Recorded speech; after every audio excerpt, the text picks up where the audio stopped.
Reports and dashboards share an access setup area to configure what level of interactivity users of the platform can have to the report or dashboard being designed.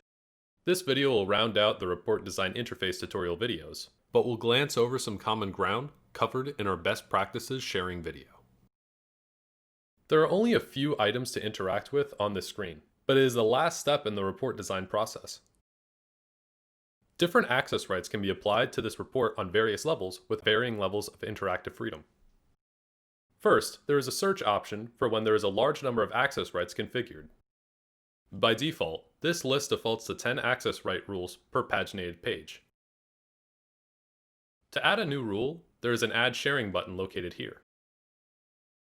Additionally, if a rule needs to be deleted, the trash icon will allow for the selected rule to be deleted. The Share With option has an all-encompassing Everyone option. Selecting this will enable everyone within the active tenant for that report to have the access rights that will be configured later. If role is selected, one or more roles can be added through the checkbox interface that lists any roles the one configuring the access rights has the ability to share within the system. This functionality is mimicked for the individual user option as well. There can be several different iterations of these access right rules configured on this interface.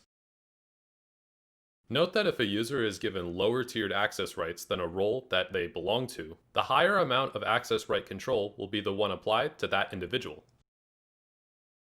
Finally, there is an owner box at the top of the screen that will give the designer of the report the ability to change the user that has full ownership over the report definition. This individual has full access rights to the report, including the ability to delete the report definition. For more tutorials on Izenda functionality and additional information on the platform, please watch our additional videos or visit our website to learn more.